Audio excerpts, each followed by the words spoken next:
Good afternoon and welcome to On the Spot Motorsports Media. I'm your host, Mitchell Gunter, right along with Robert Simpson. And hey, man, it's 2026. And the first thing I want to do, I want to thank everyone who's been following us on Facebook, YouTube, Spotify. Really appreciate it. We hit over 25,000 followers. Our traffic on our page is over 3.3 million for about every 28 days. So we're really looking for a great 2026. Go to a lot of events, interview drivers, and of course, we got one man coming on here tonight, Dan VanHorn of Rockingham Dragway, and we're going to talk a lot about what's going on at Rockingham. All the way up to them getting ready for a national event that hasn't occurred there, and I think it was '98 I think was the so, last something like time that. that they actually held a national event there. So it's a really big thing for not just for the track, but for the community that surrounds that area. To have the opportunity to come out and watch Top Fuel and Funny Car and Pro Stock bikes, and of course all the sportsman racing categories that's going to be there as well.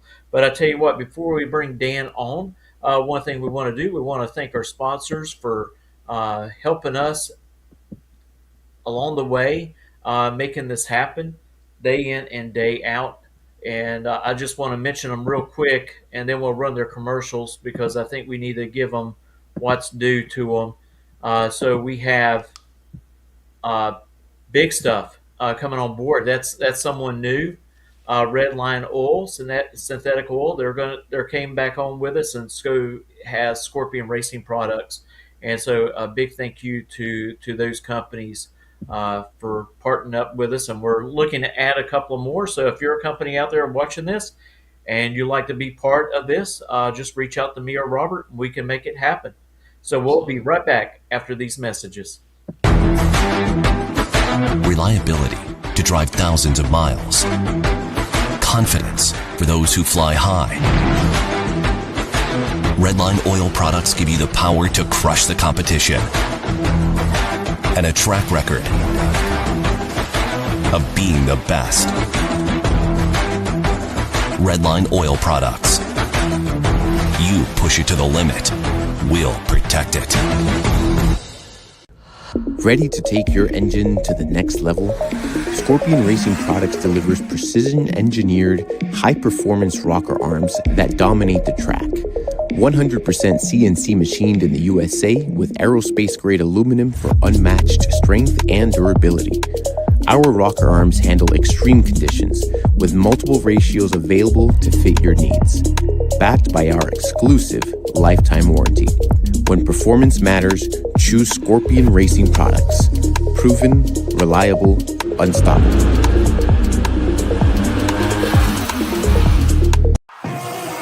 With more than 30 years of engine and drivetrain experience, Big Stuff is your one-stop total power management solution.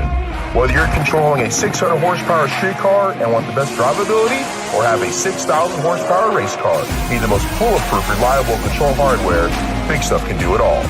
All of our components are designed and manufactured right here in the USA, including our computers, wiring harnesses, touchscreen displays, and more.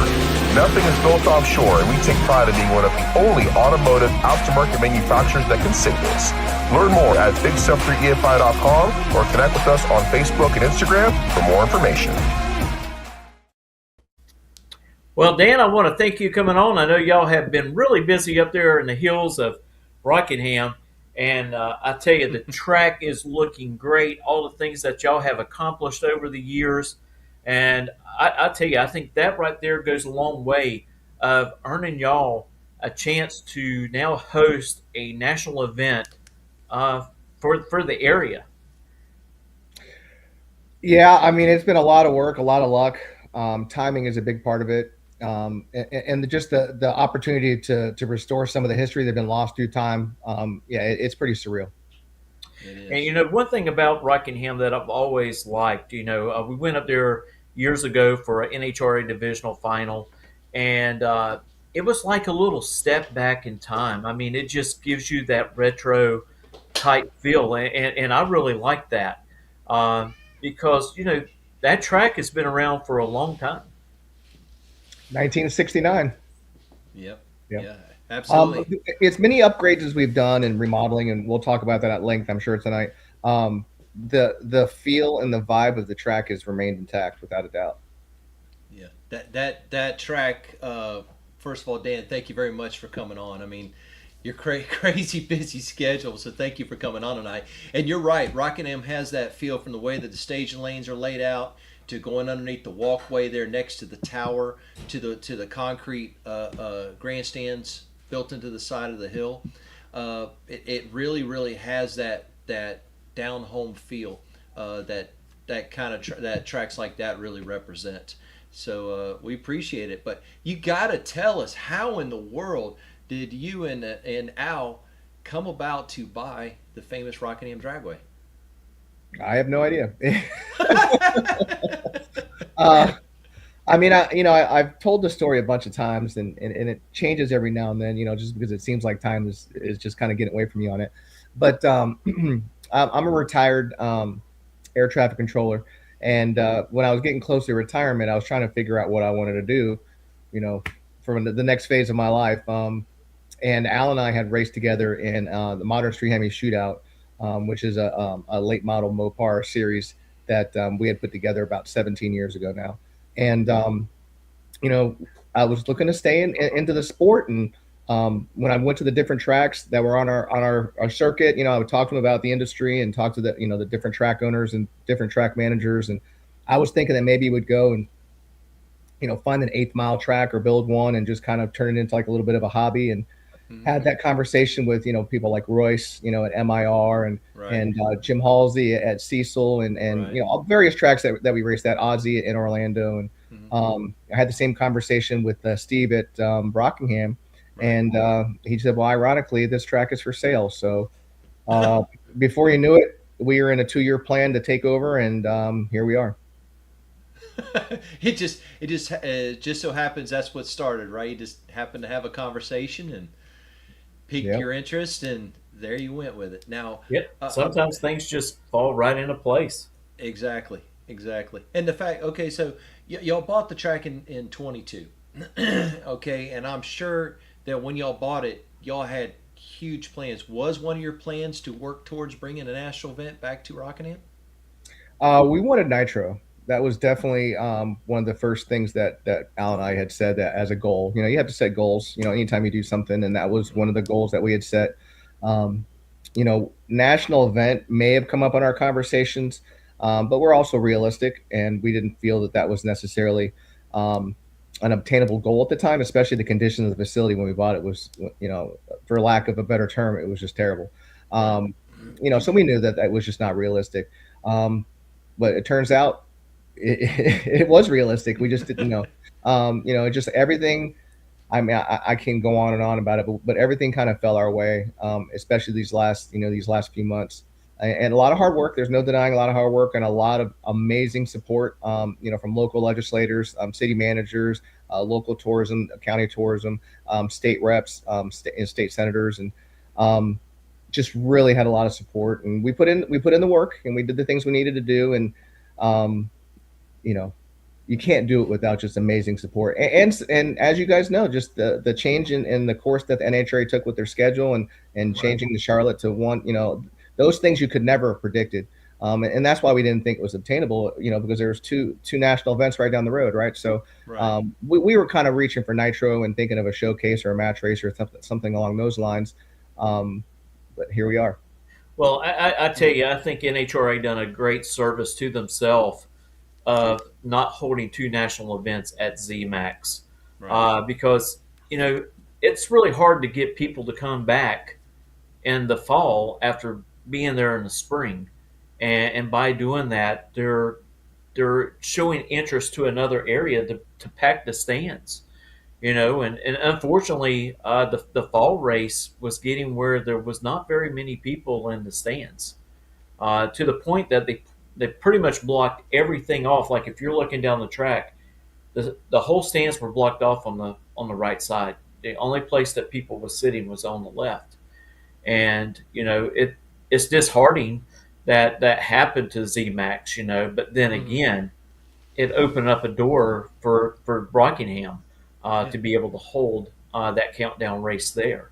And I tell you what, all those businesses and hotels and stuff, and all those people that had, you know, funneled money into the Rockingham area because not only because of the drag strip, because of the circle track across the road. When NASCAR pulled out and stuff, I mean, it really hurt that community pretty bad. And to see great things like this happening, I mean, everybody's got to have a smile on their face. Oh yeah. Yeah, the local support. I mean, I, I don't even know what to say. It's been amazing. I've been a resident of Rockingham for just over 3 years, and I feel like I've lived there my whole life. You know, people are just super nice. They embraced us. They love motorsports.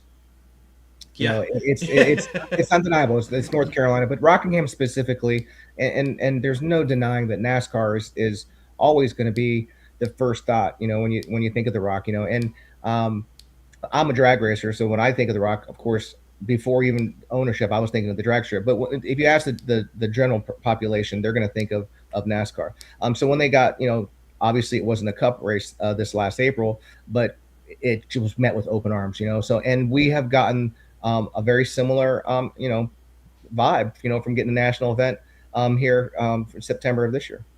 Yeah, absolutely. I tell you, we're excited about this because we plan on coming up at least for a couple days. I don't know if we can go the whole thing of it. So it is on our calendar to attend in September at the national event. But I tell you, the list of improvements that y'all have worked on this track from the time you bought it to now, I don't have enough paper.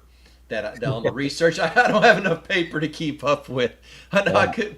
I mean, but what was honestly when y'all stepped into it? What was the first thing that you know that y'all both agreed that you wanted to tackle?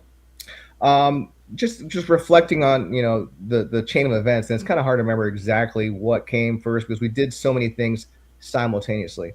But one thing that we kind of stepped into, and ironically, I was actually part of the submittal of a grant request, motorsports grant that Governor Cooper had put in place with some of the COVID funds from federal money.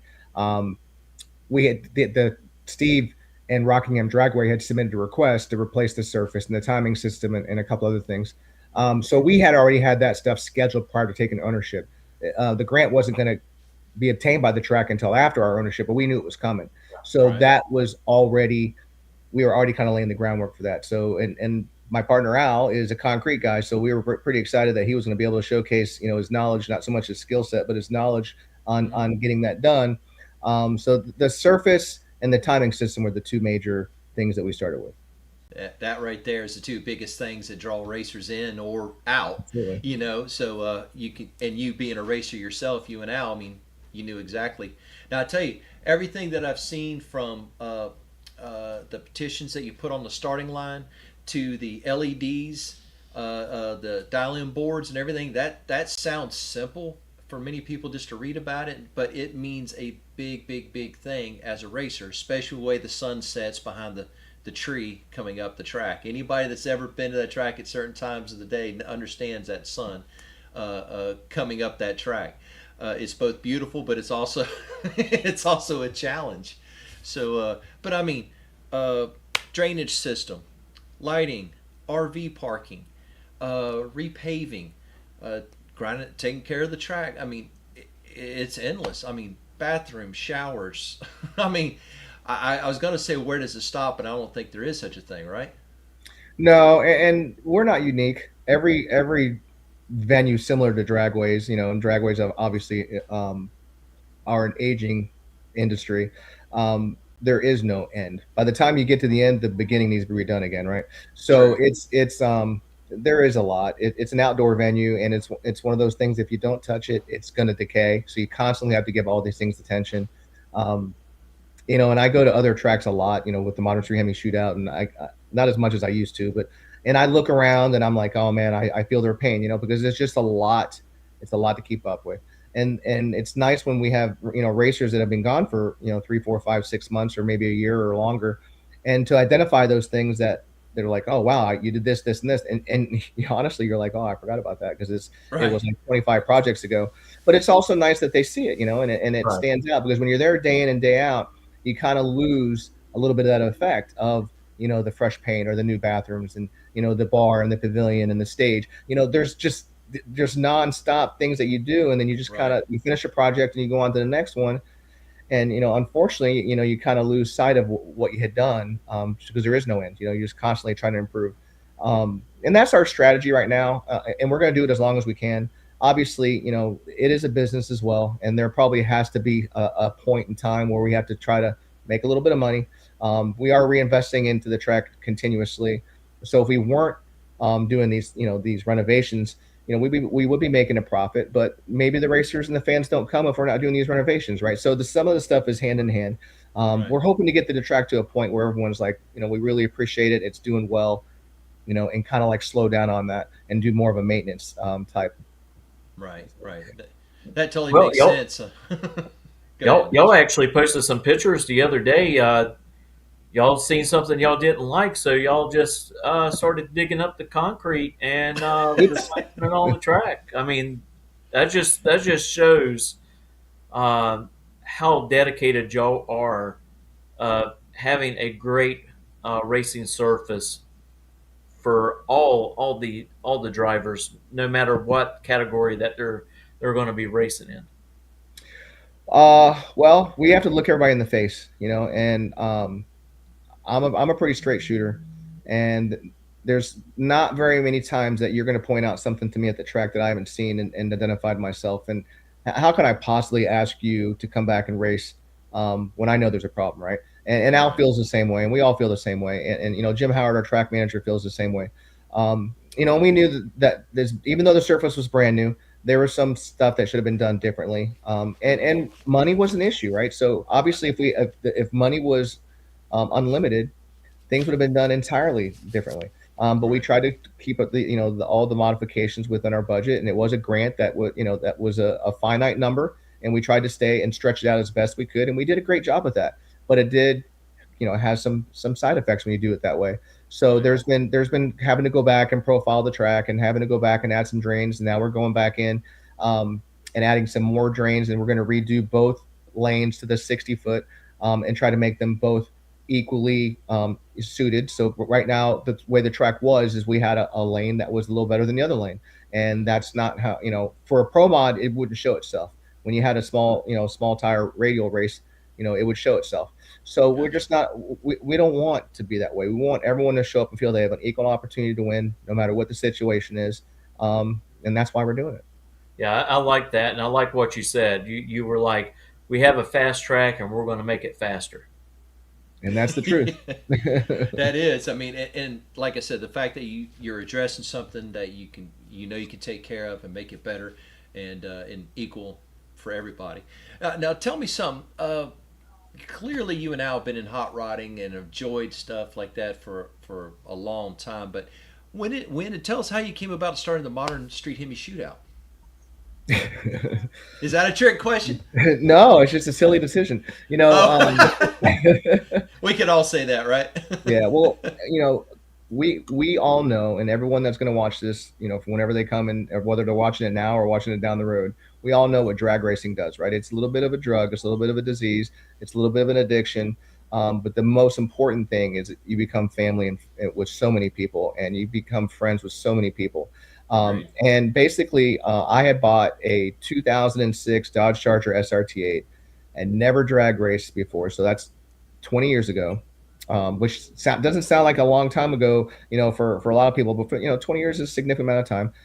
I had never drag raced before, and I went to the track and fell in love with the sport and fell in love with the people that were racing with me. And we just decided to develop a series where we can race against each other, periodically. And we started that in Englishtown, New Jersey, Okay. and then went over to ACO. And then before you knew it, we were racing all over the East Coast and, going to all these different tracks. And, we're racing the same 100, 125, 150 of us have been racing together since the beginning. And, we get a lot of new people come in. We have about 6 to 10% growth, and obviously some people just kind of bow out of the sport and they'll come back in the same cycle that you have with all, any type of a series. Right. But the way it started was basically getting on the forums, back in the forum days, Yeah. and asking questions, how do you change the plugs in the 2006 Dodge Charger SRT8, and then you're seeing people saying, I went to the track for the first time. And this is where we got to meet up, and that's how it all started. Is who's the fastest? Let's all get together and show it. Now, with that series, y'all have a, a few classes. It's just not one particular class. So, if you wanted to kind of give us a breakdown of the different classes that y'all have. Sure, let me pull it up because we do change it a little bit every now and then. But basically, just for total transparency, these are mostly street cars, and there are obviously some fast, 7-second cars that come that are part of it as well. But we wanted to make sure it was fun, and what we ended up doing is we tried to make it where everyone had an equal shot at winning. Because if you show up to any race, as you guys know, and you go to a sportsman tree and you're a bracket racer, the guy in the other lane that's not very experienced has 0% chance. So we decided to put everything on a 500 pro tree except the fast classes, which are a 400 pro tree, including our bracket classes, all done on a pro tree. So it kind of equaled the playing field. And then we realized pretty quick, about 2-3 years in, that heads up racing is all about money. So how do you kind of slow that down? And we did index racing. So we have a lot of index classes, and I'll run through them real quick so that way I'm not missing anything. And we got a couple of new ones. So we have our pro dial bracket class, Outlaw, which is 8th mile heads up. A new class that we're starting this year is called Hemi Hustlers. It's a little bit of a spinoff of the little gangsters, except we're going to reduce the index by 1/10 each event. Okay. So I think in Orlando it starts at 540, and by the end of the season it's at 490. So it kind of gives people a goal to keep getting faster, and that's what we're all about. And then we jump into the index classes. We have 850, 90, 950, 10, 1050, 1150, 1250, all in the quarter mile. And then we have a rookie class, which is a pro dial.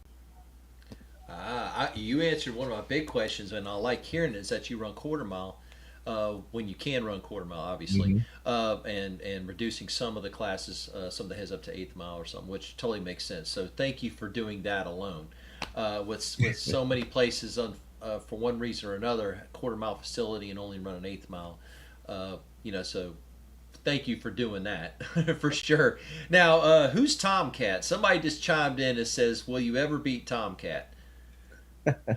Well, you got to have a nemesis, right? And Tomcat is Josh Schwartz, and I'm glad he's listening. He's a little envious sometimes. He likes to kind of ride my coattails, which is I'm glad he's here tonight. Without a nemesis, your wins don't mean anything.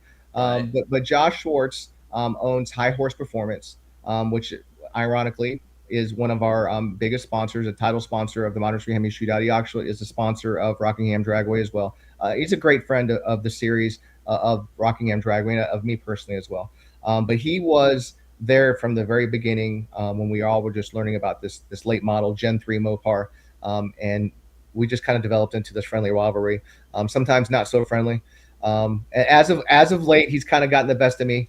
But we'll see how this year goes, and I don't mind dragging him all the way down the track for the entire season. I won't even feel bad about it for 1 second. There you go. That's what we wanted to hear. And I just want to say something to Josh real quick. Their website is one of the easiest to navigate. AHP. I mean, it is really easy to go look at your parts, and the checkout part is easy as well. And I bought stuff from them, so because I'm a Hemi guy. yeah. So a Gen 3 Hemi guy. So that goes without saying. So yeah, so that's good to hear. I mean, you got to have a friendly nemesis, however you want to say it. But yeah, you're absolutely right, because Mitchell and I, we race against each other all the time, and yeah, we're friendly and all that stuff, but both of us want to win, period. Not when we roll into them lights. It's right, and it's on. Right. It's on. No, you don't. And that's how it is. And right now, we're 1-1 over the past year, so we'll work on that. The one thing that Josh and I always try to do is we try to have fun, right? Mm-hmm. And we do talk a little smack, and we do it on social media. Which everybody gets a kick out of. Right. But really, our goal is every time we line up is the both of us have a clean pass, and we kind of fight with that every now and then. We're really pushing the edge with these cars, but we definitely have no desire to lose to either one of us. and there's enough of other players in our class that kind of keep it interesting, and that's what it's all about. Nobody runs away with it. It's just all about who can kind of keep the car together through the season and things like that. Right, right. Mitch and I always say we want to keep it clean and green, and Yeah. so everybody get down the track, and then best one settles it. So I could, woo, that thing looks good. Thank Okay, you. and now is that the one you bought new? No, no, that's a Challenger, Right. SRT8 Challenger that I bought. I actually bought that from a guy that used to race with us, Rob Gonzalez, from Orlando area, ironically, Uh-huh. where that picture is taken. It looks like. Um, but he had put a twin turbo in a street car, and I was in between race cars at the time, and I was looking for a twin turbo build. I didn't want to start from scratch, and he was looking to get out of it. And I took the car, and I pushed it over a couple different levels since I picked it up. But it's a 2010 Challenger SRT, currently in the chassis shop at Woodside Performance, and it's going to come back. And we're going to call it. We have to come up with like these little nicknames. The nickname of that car is called the Deuce. And the motor that's going into it is called Josh's Tears, right? So you gotta have these little nicknames, and to keep it interesting. But it's not going to be the same car when I get it back, and Josh knows it, and I know that's why he's logged in, because he's hoping I spill the beans on some of this stuff. There you go. Now tell us something. Now tell us what class you run in, and what are the basic general rules of the class that you run in, or is there any? There's a few. We run an outlaw class, which is the fastest class we have in the modern Cerami shootout. And the rule is pretty simple: base weight of 3,100 pounds, and it's got to have a Gen 3 Hemi in it. That's it. No tire So rule, no nothing like that. No tire rule, nothing. no, there's no tire rule. There's a dual power outer weight penalty, and there's a few weight penalties, but very limited. Basically, it's just let us eat. But the way the platform is as long as it's been around. It's kind of funny. It's been around since 2006, and the Challenger's been out since I think 2008. It's Right. still kind of young when it comes to this heads up racing. There's not that many of them out there that truly heads up race in this at this level. So we don't have to have all these crazy rules to keep people out of the class. We're trying to Right. more so make it inclusive. So we made it wide open, and all these rules that through the years that we put in there, worried about this, that, and the other. They never really seem to develop. There's just not enough of them out there. So we just decided to keep it simple. And every now and then we have to throw something in there for parity, but there's really not a whole lot of rules. Okay. Well, I Okay, I like can that see that. because it just makes it more, like you said, more inviting for people to come out and participate. Yes, absolutely. And that's our goal. And that's why we came up with the index classes. That's why we did the Pro Tree. And this was all to give people an opportunity to come, have an opportunity to win. Their entry gives them two classes, which is another like unique thing that we do. We try to make it where people want to come out and race, and they don't feel like they're going to get just smacked around and not want to come back. That's true. Well, Now, I tell you what, how I need to quick have you get. been? I got to ask, how quick have you been? I Four think I know a four ballpark, forty, but 440s.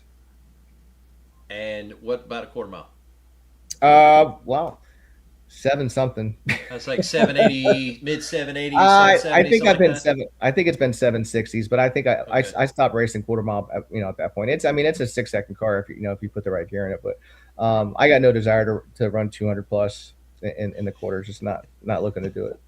You see, that's a wise man right there. Knows his limitations. Like going, nope, I'm good. I had a friend of mine tell me that years and years and years ago. He was like in his mid 70s, and he ran stock eliminator and super stock and all that stuff. And he's always ran, low tens and stuff for years. And then he got a top stock car and it's running 960s.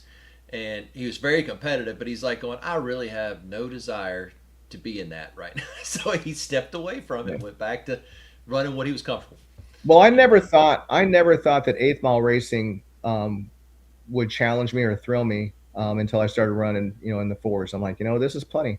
It happens plenty fast, as you guys know. So, Mm-hmm. and then, as Josh will find out really soon, 440s are going to be slow here pretty quick. So it's no joke. You see some of these guys, they're running 14s and 4.0s and getting down into the threes. I mean, that it's really impressive and super fast. Yeah, look at the world of radial racing, from Yes. the Pro 275 or the 315s, Oh, it's unbelievable. RVW. It's mind numbing. Anybody's never been to a radial race, you need to go to one. It's crazy. Well, y'all actually have one of Doug's races coming there, and also Swan Fest, correct? Hmm. Yeah, So and that's actually, those type of cars. yeah, but actually, both of those are coming twice this year. So we Hmm. Okay. have Donald Long's Battle for the Thrones, Yep. which is part of the point series, and he's coming back in November for Chase for the Wreckers, I think is what it's called. And I apologize. I got to look it up because I don't want to butcher the name. But basically, they're coming back. It's called Race for the Record. Excuse me. So Okay. they're coming back outside of points, and they're going to try to break a bunch of records in November here at Rockingham. So I'm pretty excited about that. And I'm not sure what the format is, but it's $300,000 worth of payout. I think there's going to be some big tire and small tire action in there. Right. So we got the Donald coming twice, and then you mentioned Swanstrom with Swanfest Yeah. and Swanfest 2, which is the one that happened in October. But the second one, or the first one he's doing this year, is called King of the Track. But that's all no time small tire stuff, so really fast stuff. And Right. then Lance and Travis Harvey, they run Carolina No Time with us, which those guys are amazingly fast as well. So we get plenty of Right. small tire action at Rockingham. And Oh, I tell you, if anybody in Rockingham area is listen to us tonight or listens to this later, uh, please go out there and support those events. I mean, it is totally unreal how quick these daggum door cars go. I mean, Really fast. some of them looked a little sketch, but They're I a lot mean, of yeah. There's a but they're lot of good. sketch. They know what they're doing, even though it looks that way. Yeah. no, they're really fast. I tell you, I've had a couple people chime in, Tim and all that. A couple people chimed in while we were talking here. He's a sportsman racer. He runs stock eliminator up from the Northeast. And when he heard that Rockingham's having a national event, he's already got it on his schedule. But NHRA doesn't yet have a quota out. Hopefully, you could put the good word in for all sportsman racers that you have the biggest quota possible. I know it's outside of your control, but hopefully Well, that'll come out real soon. Well, for total transparency, as you know, there's probably nothing here I'm going to say that you don't know. That's all out of our control, right? So, Right. and the first of time you're running a national event at our track, the last thing they want to do is set us up for failure. So Right. they're going to probably be a little conservative, which I respect. I want us to look good. I don't want anybody to leave saying that was just terrible, and I know they feel the same way. Um, I do know that they've changed when they changed to the US 131. They did change what classes were coming to Rockingham as well. We do have almost all the same classes that initially released, but I'm pretty sure that Sportsman's not coming. Oh, I'm okay. not positive, but I'm pretty sure. Okay. Okay. Well, we'll see. We'll see. But yeah. Oh Now, man. now another event that y'all hold up there is something like me and Robert. We take a lot of interest in. Yes, Yes. I'm super Yes. excited about that. Very Oh excited about that. man. You've been to a couple of their races, have you not? Me personally, I have not. I've watched it online and I follow them. Fans of Oh, that style of racing. But Barry Adler from QTP Performance, him and I go way back. From Englishtown days, and he competes in that. And he's been since we took over Rockingham. He's been telling me, hey, you got to get the gassers. You got to get the gassers. And I said, I'm all about it. We just have to get on the horn and figure it out. The horn, right? But right, right. I see what you but did.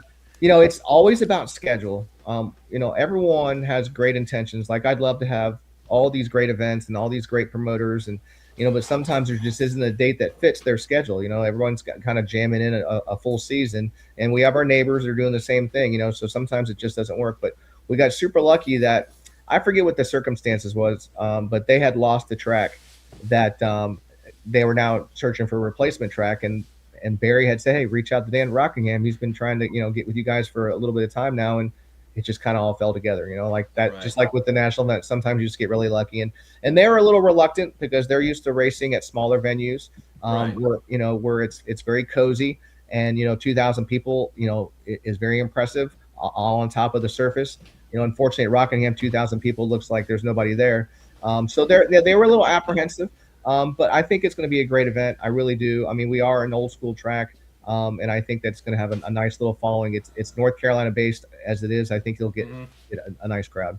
Yeah. I think one of the things they ought to, these bigger venues. I think I need to talk to Leslie, and it might be something they want to add, is to add a uh, car show in there with their Yeah. events. Yeah. Yeah, I mean, Something. listen, it's their show. Mhm. They have it figured out. This Oh is yeah. outside. This is outside of their Right. comfort zone, and we'll see how it goes. And I'm confident it's going to be successful. I really am. And I think that once they get that one of their belt, just like we're talking about September, that's when you start opening it up. and say, okay, this is what we need to do to draw Right. more fans or whatever. But the most important thing was just getting it to fit in our schedule and getting them in the door and realizing what we're about. We're super easy to work with.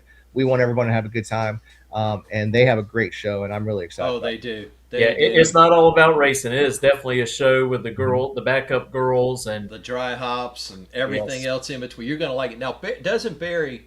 Barry has the Iron Eagle Corvette A gasser. Mhm.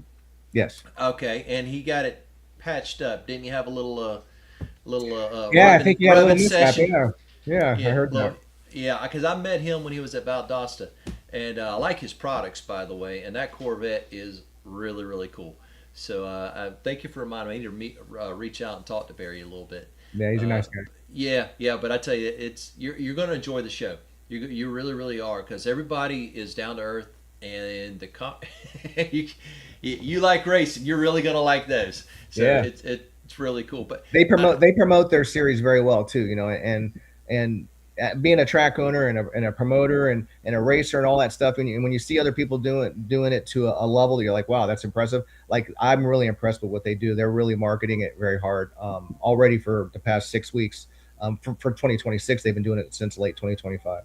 right. They're very good, like you said. Now your track Rockingham has one of the unique features, as it's not only has a very vivid schedule of front side racing, a lot of racing, but you have a series following on backside no prep racing. I mean, Dig or Die just is well known in the no prep backside world. It is known, and people travel from all over to race it. And I've been following it from when it started at your track all the way up to the most recent, and you can see the progress of it. The not only that, the count, the people, the quality, the organization that y'all have done. So I gotta. We were starting to talk a little bit before the first time you went to one. I imagine things have progressed since the first time that you saw a backside no prep.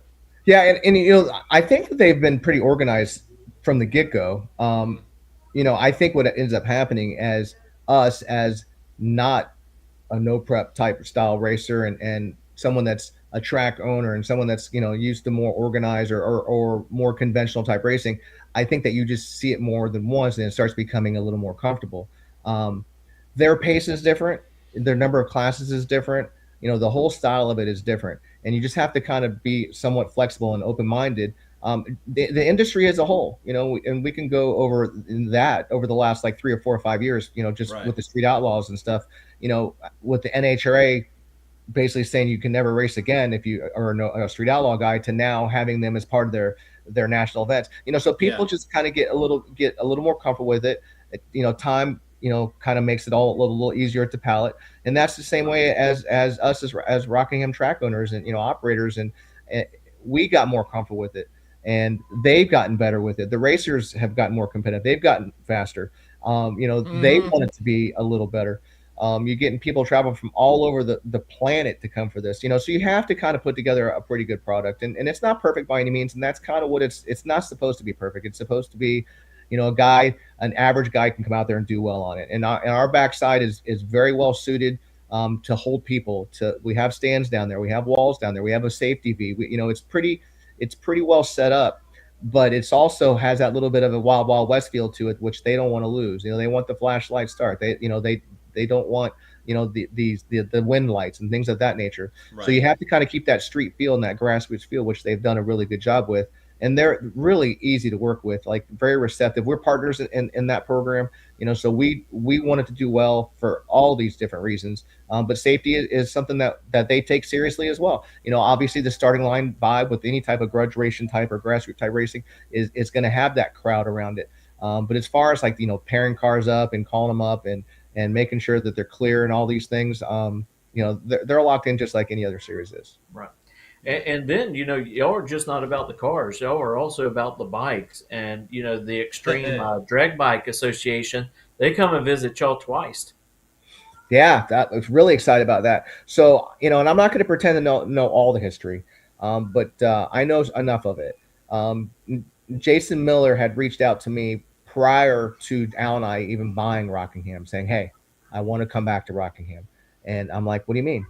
So he kind of filled me in, and about my rock, and it's where it all started, between Maryland and Rockingham, back in the day, and I don't know how they went off course, but they did go off course. Right. But I'm just super grateful that we're back on course, right? It belongs at Rockingham, and it was very successful in 2025. I forget what the bike count was, but it was close to 600. It was definitely over 500, which Jason has that. That's the normal thing for him. But he knows. I'm sure you know the Miller family, but they are extremely organized and very data orientated, very checklist orientated. So he knew within the first 2 hours of the event, like, where it was going, and we were going over numbers, and he knew right away that he's like, we got to figure out how to do this more than just once a year, and bring it back to what it needs to be. And but when Jason had reached out to me prior to us taking over the track, there was a list of things, checklist, right? There was a list of things that Jason said that he needed us to get done to bring the XDA back to Rockingham. And I was all about it, but there was some significant commitment on our part as track owners to get that stuff done. Obviously, the surface was a big thing, and and Right. security. They had some issues with a theft ring back in the day in the area, which was just a weird thing. And the pits, and just stuff that every track kind of needs to do to bring in these high caliber events, such as the XDA. And that's the stuff that Al and I both want at Rockingham. So it was a no brainer for us. I'm like, we're doing it. And it took a little convincing. Like, Jason has a product that he puts a lot of his time into, and he wants to do it right for his racers. And I'm all about that. So once we kind of got it to a comfortable level for him, and he came and we had that first successful one, right away, we were like, well, all right, how do we do it twice? And that's where we're at. Right.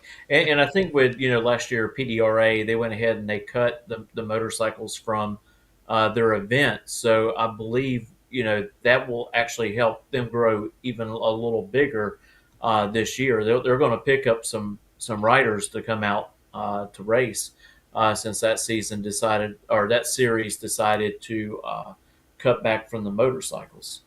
So Well, that's scary to think there's gonna be more, because that's a lot of fun. Yeah, no, that's a lot of bikes. I mean, Yeah, just it's a trying lot. to well, the put good thing is they don't take up a whole lot of room. No, it's amazing actually how they fit in the lanes. I'm like, oh wow, yeah, no, it's that, cool, yeah, but in a different way. exactly. I mean, yeah, compared to grudge cars and all that stuff, with got to push cars and stuff, it just takes up so much room. But it's part of it. I tell you now, y'all have a long list of people that y'all work with, marketing partners. Uh, you care to share some of the spot? Now, you don't have to go through all. You don't have to go through all. I mean, I mean, but that's a tough question, and I actually I could probably get to a list pretty quick if I tried. But what it all boils down to is no track, and no professional race team. Nobody in this industry can do it without support. That is just the truth of the matter.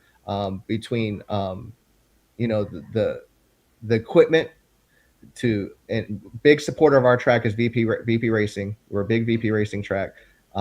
Hoosier, really big supporter of us.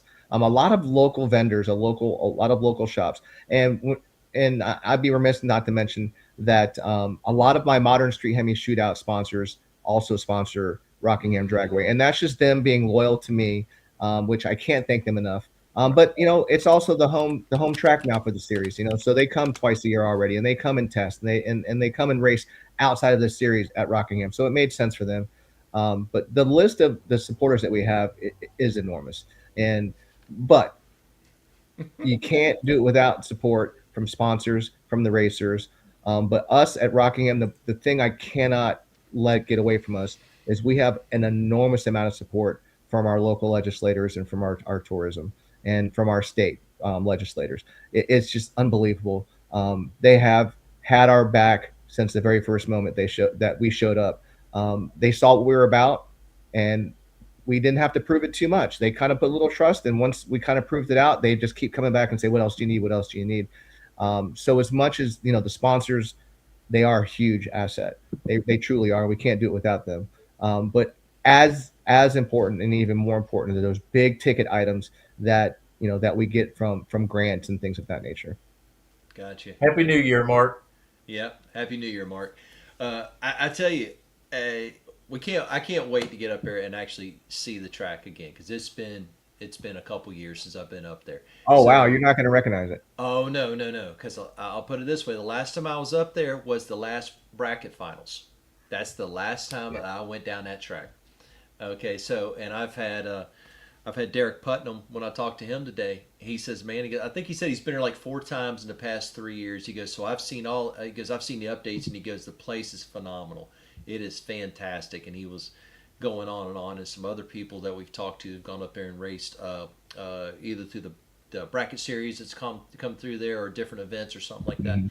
And they've talked really good about it. So I'm looking forward to it. I really, really am. I'm looking forward to coming back to Rockingham, and the fact that you and Al have such a passion for it, that's what I like hearing, especially what's going on in the racing world now with fortunately some places being open, but then unfortunately some places being closed. You mentioned Atco, you mentioned Englishtown. I know that's been several years now, but those were very, very, very popular tracks with a deep history. Okay, and unfortunately are closed right now. So the fact that y'all have bought the track and continue to grow it, and you know, sky's the limit. Well, it's an extremely difficult industry, and I see Josh is in there saying hello. Yeah, Um, it's a classic example of someone that would know. exactly. It's an extremely difficult industry. It's weather driven. Forecast is even more important than the actual weather. Your fate is out of your hands 9 times out of 10. So anytime you're in an industry like that, you know, it it could beat you up. It really Right. can. And we have been super fortunate. We've had, of course, everyone has rainouts, but we haven't gotten beat up. And I've seen tracks not that far from us get just absolutely beat up. Oh yeah. And I'm like, that could be us. If we lost three events in a row, we'd feel it. Hmm. So a lot of that stuff is just pure luck, and just the It grace, right? it So falls into place. we've been very fortunate, but we do put in the work. We have a great staff. Cannot do it without them. We have some people that I do not like to micromanage. I don't like to be micromanaged. And they have a mission, they have a job, they have a role, and they go and do it, and they take pride in it, and they smile on their face. And of course, everybody has bad days, and there's people make mistakes, myself and everyone included. We've had plenty of bad days. What it all boils down to is they show up to work on time, reset, reboot, and they want Rockingham to do as well as it can possibly do, just as much as we do. Right. Agreed. So yeah, it's really we see team Rockingham all the time, and it really is a team effort. I'm the one that does these podcasts. I'm the one that gets interviewed. I'm the one that replies to emails and takes the phone calls. So a lot of times people associate all the success with me, and it's not fair because it's not. Right. It's a bunch of us, right? First of all, there's two of us that own the track. We're 50-50 partners, so that right there tells you that it's not a one-man show. We Agreed. divide and conquer. Al is absolutely extraordinary at what he does, and I have my role at the track, and we don't cross over. We check in with each other. We have the freedom to make decisions, and it just works really well. But by no means is this just because I've been here talking, is it me, right? It's just everybody. Well, I understand. We never take it that way because we Yeah, know, I hope like you said, it takes a whole army to accomplish it. And you mentioned Josh Peak, and we've had him on here before. And I think Josh is when you said Josh and weather, okay, he's starting a new adventure, offering that service, offering different weather and track consultation at the events, and that information available for people. So that's going to be a good adventure for him and fitting with his history that he's done with so many tracks. But yeah. I tell you, like I said, it's great seeing you, Al, and the whole team work together at Rockingham. And it clearly shows on your schedule. You've packed a very, very diverse schedule in there. I mean, everything test and tune to local brackets to big bracket meets to big heads up events. You got Ducks races twice. Southeast Gassers, Digger Dives, Civil War, Swamp Fest. I mean, so you got a big country and little country on the mic. I mean, so let's face it, it's not going to get much better than that. And No, so and I thought Mitch was going to jump in there, but uh, the schedule that we have been able to pull off the last couple years, you know, I get text messages and calls from other, track owners and operators all the time, going, man, you guys are really doing big things there. Well, a lot of it is we really promote what we're doing. I want everyone to know, whether the lights are on or off, right? I tell everybody everything, because if they're talking about Rockingham, that's a good thing. But we have an extraordinary schedule. These guys have really trusted us. These promoters have really trusted us, and there's been a give and take. We obviously don't charge a premium a lot of times, because we want to get them in the doors and to grow together. And an example on that is Streetcar Bragging Rights. Yep. Just an extraordinary show that moved to us in 2025, and everything that possibly could have gone wrong went wrong, and it still was a total success. So we're just super excited about growing with Nate and his team. They put a lot of work in. It's just a really big show. And you've mentioned so many great events, and I hate to just kind of cherry pick these individuals, because we got a really full schedule. No. But Yeah. but what it boils down to is it's a great problem to have, right? Yeah. The biggest problem we have is when we need to reschedule and we just can't, right? There's just no place to put them. In this 2026, I've left a couple of openings, but there's no guarantees that the openings will stay there, because someone, calls every day about wanting to jump in. And a lot of times it's almost lucky that we can't put them in, because you kind of want to leave yourself a little bit of flexibility if you ever need it. But in 2025, I think we lost, like one weekend. It was just nonstop racing. I want to say we had 100 and it was something like 165 race days. If you count all the testing days or something like that, it was really, and it was a 43% growth rate of attendance. So just think about that. How can you possibly Wow. sustain? You can't sustain that, right? So that was 2025 was just a great year, and I'm just hoping 2026 is as good or close to it, because there's no way you're going to grow another 40% right? So, Right. but that being said, if everything goes somewhat smooth and the national event comes in and sells out or comes close to a sellout, it's entirely possible we have another nice little spike. I think it's going to be a sellout. I really do. I think it's Saturday for sure. I don't know how it can't be. But once again, a lot of things just have to go your way. Well, that's true. That's true, and that's where people like us and others come in, because as we see flyers come available at Rockingham and other tracks, we put them on the spot Motorsports Media. So for everybody across the board, to try to help promote in the ways that we can. So we appreciate you. Allowing us to do that. I know you put it out Please there. do. I see the likes all the time on the page. If we post something, an event going on at Rockingham or upcoming event, and I'll see the little thumbs up that says Rockingham Dragway. I says, good. We're making them happy. Spreading the word around for y'all to promote it. We're in this together, man. We really are. This is a we talked about a few minutes ago. It's a tough sport. But you have to kind of work together as best you can. And sometimes you can't, sometimes you accidentally stack on someone, or, something happens or whatever. But the fact that you're sharing, and I'm sharing your content, or I'm liking your content, the algorithms work in your favor. It helps everybody. Right. I insist on participating as much as I can with all that stuff. So I appreciate you guys doing that for us as well. Well, before we let you go, I want to flash up two events that are not too far off.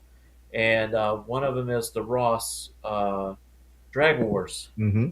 So that's coming up in February the 6th through the 8th. Yeah. And I tell you what, it's got a lot to offer there. I mean, it really does a whiz. lot of classes. Yeah. That's our season opener. Your season opener. Jeez Louise. Crazy, right? And it's a little bit of a risk, because it's the first week of February, and Ross knows that. And we talked at length about that, and he's trying to basically get in the middle of an import season, more like imports versus domestic, but open it up a little bit more than that. So the February timeframe worked for him. It's a little volatile, but February could be 80 degrees, right? You just Right. don't know. So, but it's got a ton of classes, it's got a ton of purse, and he's promoting the heck out of it, and I'm rooting for him, because obviously we want all of our events to do well, regardless of what the business deal is or the setup is. The more people that come, regardless, is always a win for everybody. But that's a great way to start. We were like $100,000 purse on in the first week of February. It's 30 Right. days from now. Actually, it's pretty crazy. but it's both domestic and import. It's not just one versus the other. So Correct. you have that option. And I tell you, Dan, I want to compliment you because how we got in contact is literally I just messaged you, and I was here working at my house. It's like 11 o'clock at night or something like that, and you hit me up. You hit me right back up. You're like, yeah, sure. Listen, I'm like going, I didn't expect that, and you were telling me, it's like, no, I work all the time. So it's just, Yeah. I was like, so It's a little bit of a disease, Yes, it's, yes. just like drag racing in general. I'm glued to my phone, unfortunately. And I'm glued to social media. If I'm not promoting the Dragway at any given moment, I feel like I'm doing something wrong. Because it's really it's my passion. It's Al's passion. It's also our livelihood, and we just need to take it serious. And I try to put my phone down, and I just have a hard time doing it. So, Same here. yeah, it's tough. Yeah, I know it. My wife gets on to me about that. My wife wakes up and walks in the living room. It's 2:30 in the morning, and she's like, "What are you doing? You got to be up at 6:30 to go to your real job."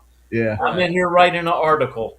I'll finish it here in a few minutes. Yeah. Something And just popped in and said I need to write about this, so I'm writing about it. And I'm reaching out at midnight, talking to people, just like that.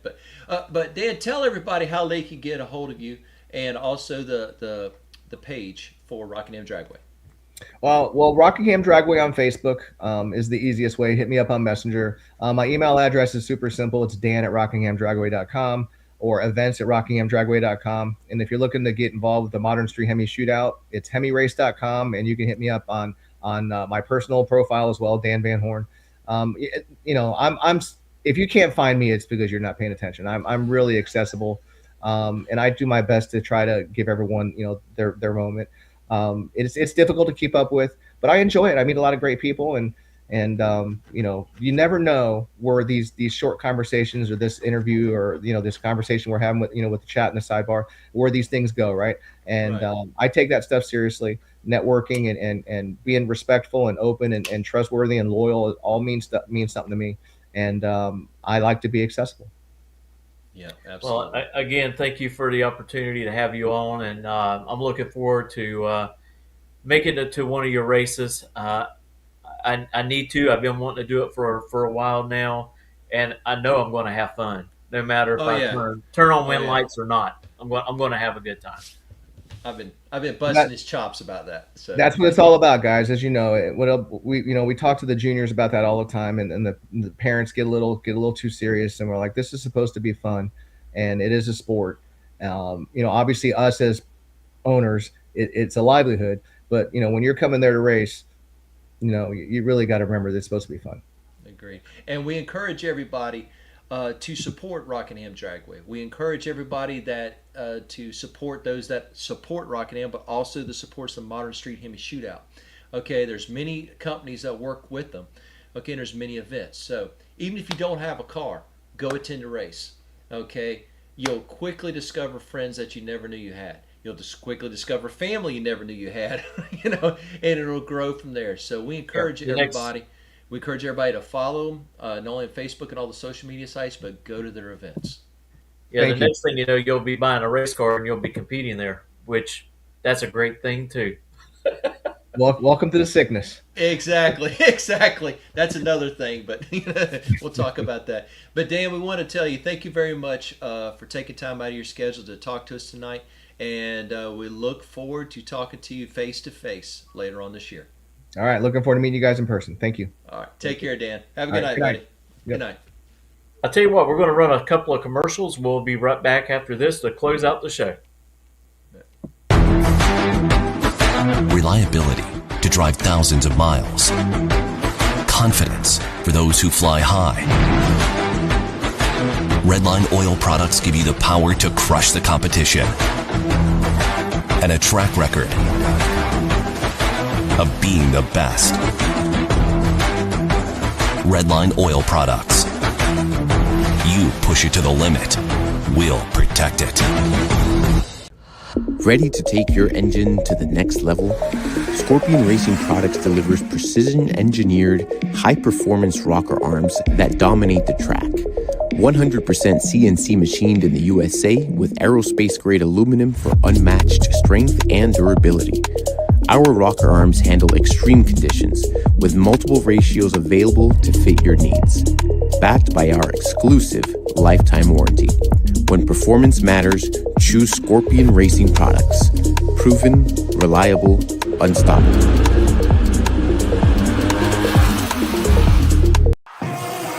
With more than 30 years of engine and drivetrain experience, Big Stuff is your one-stop total power management solution.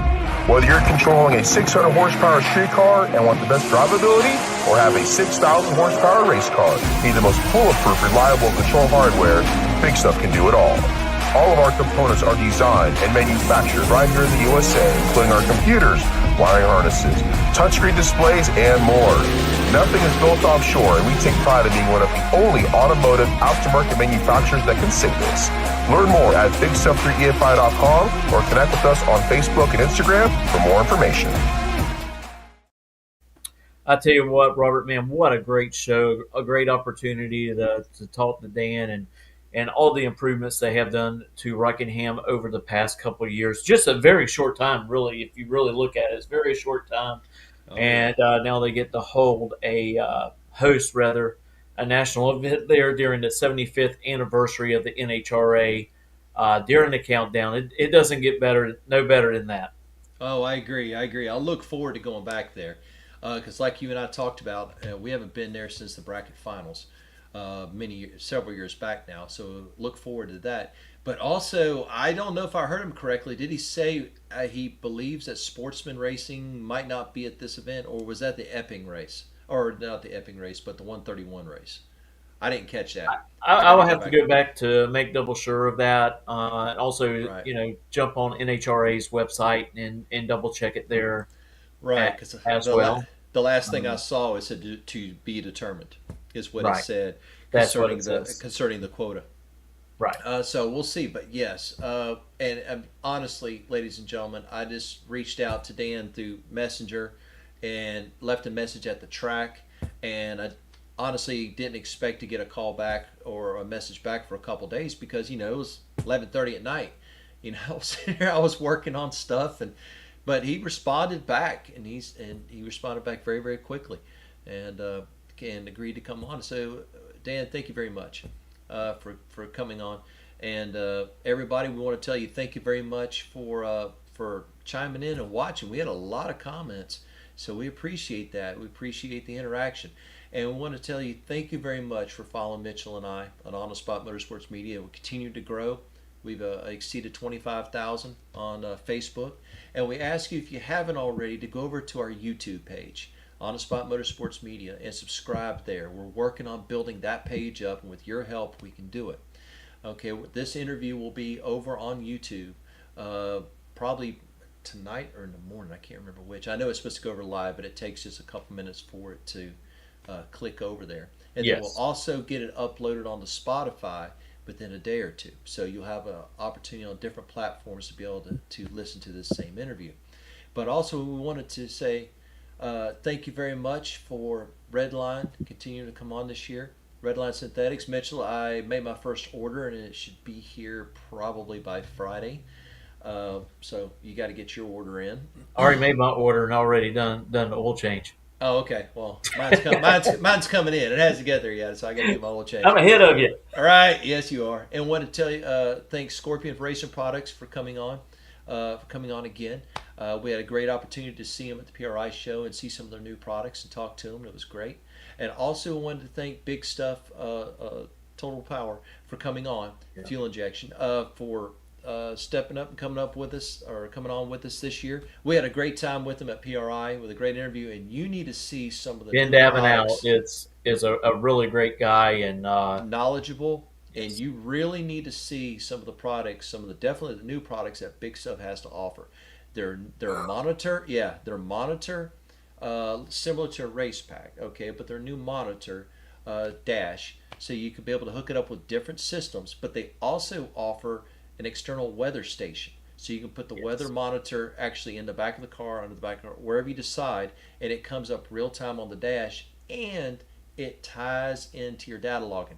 So once you capture your data login, it'll take a shot of the weather that's available, so you can tie them together. Versus the old systems, you would have to have two separate systems and put it together whenever you download the information. So that alone is something that's very, very neat and good. But the monitor and other stuff can work with different systems. You need to look them up, talk to them. Yeah, it's some really good stuff.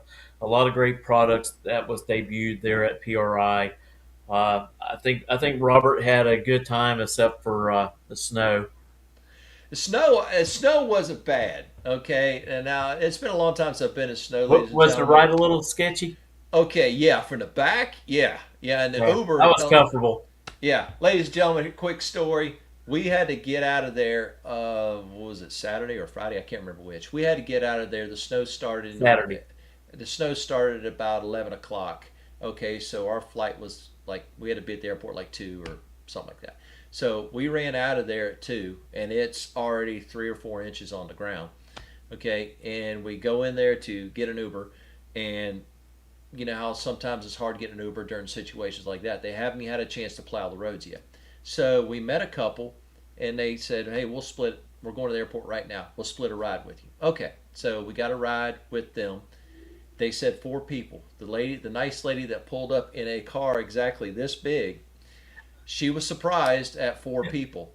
Opened the trunk. I had to move all her groceries to one side. All the groceries, Got to bread. make sure you didn't squish your bread. I did not squish the bread. I even showed her. I put that thing up there like it was on a mantle because I know exactly how it is if you mess up with bread. Okay, so we got everything packed up in there, and so we're 3 wide in the back, and Mitchell's up front. So I'm all cramped up like this, having a good, pleasant conversation. But we got on the road, and it was 35 miles an hour all the way to the airport. And I'm happy with the 35 miles an hour. The thing that bothered me was the people doing 40 and 45 around me, okay, around us. And I'm watching this stuff, and it's not like they're passing us. They're coming in at 10, 15-degree angle, and it's just like, they're drifting, and then they're coming in close and all this stuff, and the lady's yelling at them and stuff.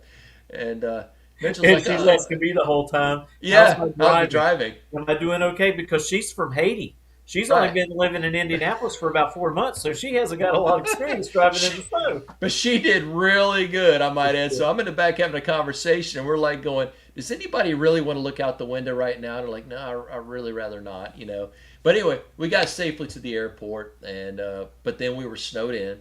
We had to stay the night at Indy, and then get up the next day and fly out, and all flight schedules changed. But so did most everybody that was at PRI. But that was an interesting conversation starter, and we met somebody, and I'm trying to get her to come on the podcast because she's from the world of drifting, and that's an interesting. It's very, very interesting how they do all the scoring and the competition and everything like that. It's you know, so hopefully we can get her on here in the not too distant future. But yeah, I wanted to tell everybody thank you very much for everybody for follow us. We ask you, like I said, follow us on YouTube. Definitely go there and subscribe if you haven't already. Instagram, we're working on building that page up. But also, if there's somebody you would like us to reach out to, you think would be a good addition to interview or anything like that, please let Mitchell or I know. We'll reach out to them, and we really, really enjoy it. But we're looking forward. We have a lot of feelers out there. We're trying to get the schedule filled up. It's just a lot of plates up in the air right now. Right. But And of course, it's going to get crazier as the months go on and everyone's fixing to start getting busy, and we'll have to work around schedules, which we don't have no problem with that. We usually have our podcast on Thursday, but to make things work and keep us an extra date open for Thursday in case someone that we reached out to wanted to come on our podcast, we can make that happen. But the one thing Robert's talking about, we're trying to build up our YouTube channel a lot is because we live stream bracket races, and we're trying to get into live streaming some big money bracket races mhm. as well as we have done.